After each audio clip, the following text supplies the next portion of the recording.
Il prossimo 28 luglio torna l'evento più rosa dell'estate sorana, Sora e Rosa, l'ottava edizione organizzata dal Comune di Sora con la direzione artistica dell'Associazione Culturale No Profit Iniziativa Donne è stata ufficialmente presentata in conferenza stampa presso la sala consiliare del Comune. Musica, informazione, moda, animazione, prevenzione, cultura, divertimento e sorprese per gli spettatori inonderanno il centro storico della città volsca.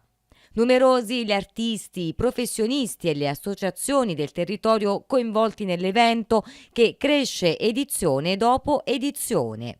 Un contenitore pieno di tante iniziative che hanno un unico filo conduttore, quello di valorizzare la figura della donna e averla al centro della nostra attenzione, quindi tutti siamo consapevoli dell'importanza della femminilità nella nostra esistenza, ma è giusto anche celebrarla con cultura e spettacolo, arte, sport, artigianato. L'Associazione Culturale Iniziativa Donne che rappresento invita la cittadinanza a partecipare all'8ª edizione, che sicuramente inorgoglisce ogni membro dell'associazione che con determinazione ha portato avanti anche questa edizione firmata 2018.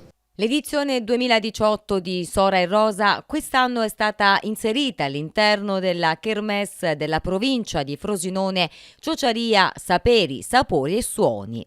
Il presidente del Consiglio dell'ente di Piazza Gramsci, Luigi Vacana, in conferenza ha annunciato per la serata del 28 luglio la presenza di un ospite d'eccezione. La provincia ha aderito assolutamente volentieri a questa iniziativa, di fatto inserendola nel progetto più ampio proprio del nostro ente, di Piazza Gramsci, Ciociaria, Saperi, Sapori e Suoni. Un'iniziativa importante, dicevamo, giunta alla 8ª edizione. Il modo migliore per promuovere il nostro territorio, farlo attraverso iniziative come queste che esaltano la donna, non ci ha creato difficoltà a far aderire a questa iniziativa e a portare qui una delle più grandi attrici del nostro cinema e della nostra televisione come Giuliana Desio. Dunque testimonial di questa iniziativa voluta anche dalla provincia sarà l'attrice Giuliana Desio a Sora il 28 di luglio.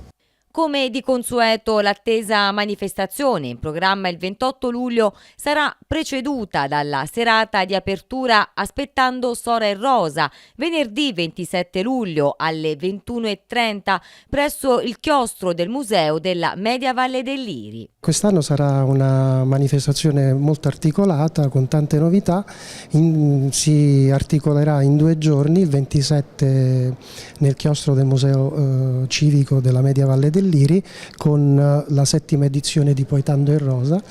Il 28 ci sarà anche la prima edizione della estemporanea di pittura, quindi invito tutte le persone sensibili, appassionate e professionisti a partecipare a questa bella iniziativa.